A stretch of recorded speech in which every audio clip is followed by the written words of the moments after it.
Hello and welcome to a basics video about crucial electronics knowledge. Now, this looks like a multimeter, and it is. And this is the most essential tool in any part of electrical work, whether you're working on the mains voltage grid or you're working on small projects with like in a smartphone. This is extremely important. But why? Well, it's because of what it can measure. It can measure voltage in AC and DC, at least for mine, resistance, and current. These are the really important ones that all have. Some will have a battery tester and diode, and there could be other features like capacitor. Some can even do LCR meter, but not as accurate. And they can have other features. So, let's start. For the voltage, first, we need to know how many volts maximum our device can have. For example, whoa, why is this battery puffed? It's not, it's just stretched on the side, like this, but it's not puffed. Otherwise, I would have already disposed of it. Well, one way to know for sure is the voltage. Usually if it's going to be puffed to the point that it's stretched like this, it would be very low voltage. Let's see this one. It can peak out at around 4.2 volts. Has been stored correctly. Let's see. Great, yeah, it is a storage voltage of 3.8 volts per cell. So this battery is good. Come on. And here we have a battery that's been given a TP4056 protection, as it really needs it. Looks kind of cool. The LEDs broke, so I did the same thing. Focus. There you go. This is just an RGB LED. Let's see the voltage across the battery. Instead of taking the tape off, by the way, it's separating the two wires. Okay. Let's see the voltage across the battery. How much has it dropped? I've measured the current the TP needs. Oh, that's not dropped much. That's only dropped 0.01 volts, which is way higher than I expected. I was expecting it to have dropped a lot more than that. That's actually kind of close to the original self-discharge rate of this battery. So, good to know that the TP is really working just fine. Now, they're supposed to draw around like 4 microamps, specifically single digit microamps, and this one I've measured one of them and it is on a different battery. Now it's from the same seller, same package, so it's probably going to be the same. So I'd assume that one's working, but this video is about the multimeter, not the TP4056. So if you're wondering why this multimeter looks strange, because I know you've seen the multimeter, I just put some electrical tape to make it look cool and more comfortable to hold, because this is like grippier. So that's one thing. Now here's a motor. Why do we need that in this video? Well, it can do tricks. One moment please. Let me get some parts. These cables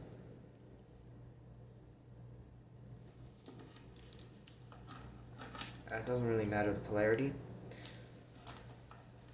Now, if you find the voltage measurement is not very accurate, see here, what is the voltage?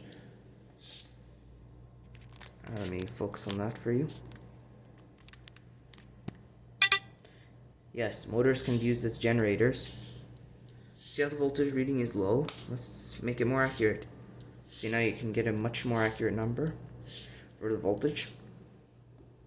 Now this one can measure even down to 200 millivolts, which is pretty good, let's say. Now, what else can the motor do as a generator? Well, we can connect it to a speaker. Now this speaker has an unknown impedance, but we can estimate the impedance by measuring the resistance. What a great time to introduce the resistance measurement feature. Here, 121 ohms. I would say, because here this speaker is 8 ohms of impedance, not resistance. It would be a bit lower because there's reactive power from the inductance. 7.5 ohms, so the difference isn't that much, but here the resistance is much higher. So I'd say this maybe is a 128 ohm speaker because it's keeping the trend of the 8 ohms. Like there's the 8 ohm and 16 ohm, there's 32 ohms, so maybe this is keeping that number trend with 2 to a power, like 2 raised to a power, with 128 as its impedance. Now this speaker, by the way, came from a telephone. It's not really labeled with an impedance, so I don't know. But this is really an estimate. It could be anything else, and there could be better formula for that than what I just used. So please don't rely on this as the most accurate way to measure the impedance, of a speaker. As remember, there's the inductance, which is another reason it's lower, because the inductance of the winding, which is pretty small because there's no core, does add a slight increase to the resistance due to reactive power. But this video is not about that. There might be a video about that, so please stay tuned. Now back to the multimeter. So resistance, you usually measure a resistor. This one is 67 ohms, and not very stable. I think just because the wires are not that clean. That's a good current shunt for low current applications, this resistor. Now photoresistor. This is where we get to cool stuff. Okay. What resistance is this photoresistor? Oh, if it's outside limits. Ooh, that's high. I think it's gonna be like around 20 kilo ohm. Oh yeah? Oh, it's 4 kilo ohms with the light hitting it. Oh, that's pretty intense lighting in my room. Okay, what if I cover it? The resistance just goes crazy if I block the light from it. That's pretty high. Okay.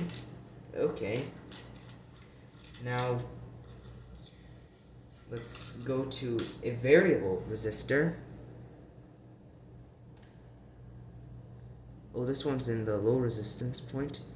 Now it should be higher. 9 kilo ohms is the maximum, apparently. What's the minimum? It should be low. Oh, almost a short circuit. Okay, well that's pretty useful. What about this resistor? This is how you test the resistor if you don't know the color code. If you do, there's no real need for that. Oops. What? How many? 13 kilo ohms? Wow, that's pretty high. Another resistor. Let's see.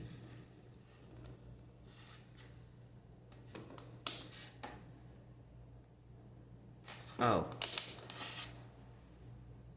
100 ohms. Okay. And then let's move on with the other features. And we'll leave current for last as this one is the most complicated. What? What's happening with the diode feature? Huh, okay. Apparently it doesn't want to measure diodes in this video. Here we have a very popular diode. It's one of those IN4007 diodes, one of the most common. I think it is the most common. 632 millivolt forward voltage. And dropped. Okay, now if we put it reverse polarity, is it still working? Nope. That's a good sign. Moving on with diodes. LED, or well, LED cob. It should still have the same diode characteristics because after all it stands for light emitting diode. Where's the resistor? The resistor is connected to the negative, so let's skip the resistor to be more accurate. Oh, that's a really high forward voltage. I mean, yeah, it's blue LED diodes under a white phosphor or yellow phosphor to make a white light. Really bright white light. Wow, that's a really high forward voltage. Huh. Apparently it's outside its forward voltage range. So let's go on to a red LED, which already has a lower forward voltage than white or blue LEDs. Okay, it's not working. Apparently we're in diode characteristic. Now what about this? Yep. This one has also pretty high forward voltage. Should be around 2 volts. 2 to 2.2 volts for a red LED.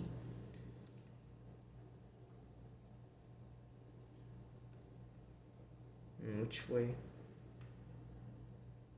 Either that or the corrosion on the wire here is interfering. Now, just so you know, this is a 3mm red LED in a small enclosure. Which one is which? Oh yeah, I think this is positive just because it gives me a forward voltage. Yeah, very high forward voltage. But then again, LEDs have higher forward voltage than regular diodes. Regular diodes keep the forward voltage as low as possible. That's the goal anyways, because the forward voltage just usually turns into heat. Okay, now we'll move on to the battery testing. When we measure the voltage on the battery to see if the battery is good, we'd usually use the battery testing feature for a reason. Where's the connector? Okay. We need that because the voltage might be good under no load, but what if we put a small load? This will put a very small load, like 300 to 500 ohm resistor. See, this battery still easily handles that. I mean, this battery's rated for around 20C. I should measure the exact, because sellers like to get optimistic with their claims, and this one doesn't actually have a claim, so I'll test that. Video on that is a future video, because that's a very important thing, knowing how hard you can discharge your batteries. Anyways, moving on. This battery right here. How about under a very small load? This one should drop just slightly, because this is not high discharge at all. Why do I have no voltage? Okay, the voltage isn't dropping. That's a pretty strong, not high discharge battery. I've not tested this, but I know for sure this is not a high discharge battery because it's used in a very low current application and it really isn't that strong. Like, its voltage drops a lot just overdriving a 10mm short LED, like a white LED, but it's the short type of 10mm. So yeah, it's not that strong. What else do we have? Oh, speaking of high-powered LEDs, or larger in general, this is an LED module. This one takes 350 milliamps, and there is a resistor in here. Let's see the forward voltage on it. This should have a really high forward voltage, as this is a white LED. Plus we have the resistor to interfere with the results. Not very accurate. You know what? Hold on, please.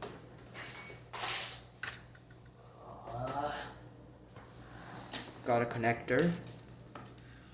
A male connector to put in the JST female connector. This is designed to use a single cell battery because the voltage anyways. Oh, that's pretty low forward voltage. That measured pretty low forward voltage, huh? Really? Okay. I'm pretty confused right now. Is the resistor interfering or anything? The most accurate way would just be to eliminate the resistor, but that would have to take the tape off, and I'm not really in the mood for that. Why are we having connection and reverse polarity? I'll have to check that to see what's going on, because apparently there might be like connection here even though they're separated, like one wire is completely separate from the other, but the tape just holds them close together after separating the two wires, prevent them from shorting. So look into that one later. Now, the current. If you have something that you know is definitely greater than 200 milliamps, do not use this, because it will pop the fuse. And some multimeters have unconventional fuse values like 630 milliamps, or even more unconventional like this one, a 300 volt fuse instead of 250 or something. Very, very unconventional, making it almost impossible to replace the fuse. And if you know it's going to take really high current, especially surge current, you might not even want to measure the current with this mode. You'll have to measure over a current shunt, like this resistor, but much higher power rating. This is 1.4 ohms, so that'd be suitable, but you'd need a much larger wattage value, like maybe 500 watt resistor in some applications. But for example, this motor, I don't think it's going to take that much current, so let's do the 10 amps. And let's just see what it uses. You'd think we'd measure across the battery like positive, positive, minus, minus. That's going to short circuit the battery, because in 10 amps mode it has a either super low resistance or actual short circuit inside it to measure the current. I don't know the exact resistance because it's not written. It's just a big bar of copper in the back, and that's what it just measures the voltage drop across that, and it knows the resistance of that. And using all this information, it can calculate the current flowing using Ohm's law. So first, make sure it works. Motor works just fine. Make it more visible. I think it's pretty obvious that it's spinning. Okay, so we've established that the motor is running. Now let's see how much current that takes to work. Oh, that's really low. Okay, we can move to the 200 milliamps mode, hopefully, because that was 0.08 amps. As you can see, it's still measuring very low. No way it's using 1 milliamp. Okay, what happens if I do 20? Oh. 77 milliamps now. Well, that's still really low. Now, here's the problem. If I load the motor, it's going to increase. Let's see the maximum current this motor can take loaded. Don't leave your multimeter in this mode, as you'd usually forget it. Or you might forget it. And that's going to be bad. Oh, come on, that's a really strong motor. Apparently up to 200 milliamps is all I can make it use. Oh my god, that's really hard actually. Okay, we've established that gear motors have extremely high torque. So, that's the current measurement. Now the AC voltage is basically the same thing. And one moment, please. Let me measure the AC voltage for you. I'd leave you to guess where's the AC source. 200 volts is the minimum, because not that much uses low AC volts, like less than 20 volts. Like the standard HVAC communications is around 24 volts AC, and that's what their contactors and systems are rated for. And then we have the devices here plugged in the outlet run on 120 volts, obviously, and in other countries they use 220 to 240 volts. Some have even higher, but they all run with the same voltage rated appliances, because no one's really gonna make a big deal of just 20 volts off, especially that it's already at a very high voltage, so that's not much. But guess where this is? Look at the voltage when I do this. Oh, and don't try if you figured out what I did. Where's the voltage reading? It's not reading for some reason. What's going on? That's strange. Why am I not getting voltage?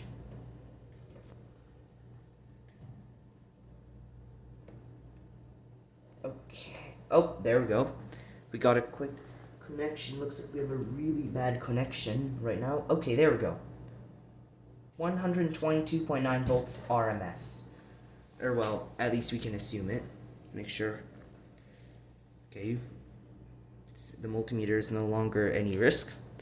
So, that's the measured voltage. Now, let you guess.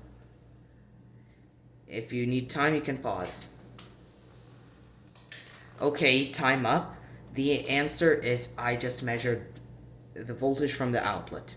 Do not try that at home unless you really know what you're doing, like I've worked hard to learn. Here we have a CFL driver, actually two of them. Let's measure a few components on each of them. First, let's measure this diode right here. Let's see if there's anything sabotaging it, or is it going to measure accurately. We should get a forward voltage, reasonable forward voltage when I do this. But hopefully nothing interferes with the forward voltage. Is it in the correct polarity?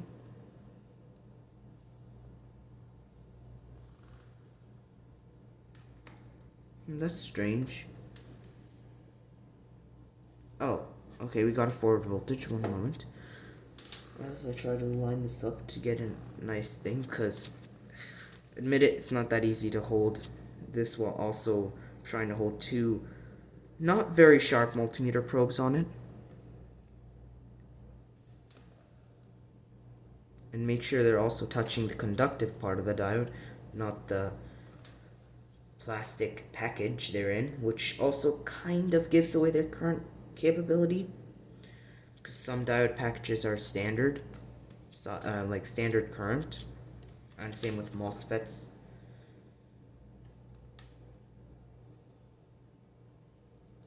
Sorry, my hand's in the way. Is that diode open circuit, or am I just going on the wrong polarity? Do the other way? No. I'm just trying to see why. What's this diode connected to? It's clearly connected to a resistor, but what else? What is that component? Oh, it's connected to this capacitor. Okay. Well, we're not measuring any forward voltage on that, so that's interesting.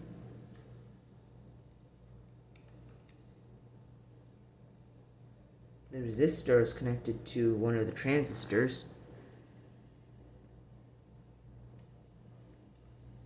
So, apparently either the diode is open circuit, or something is interfering with the test results. That's why it's always best to pull the diode out.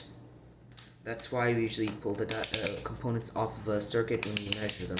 Or we measure them, if they seem wrong, we pull them out and re-measure them. Because sometimes there's something else wrong.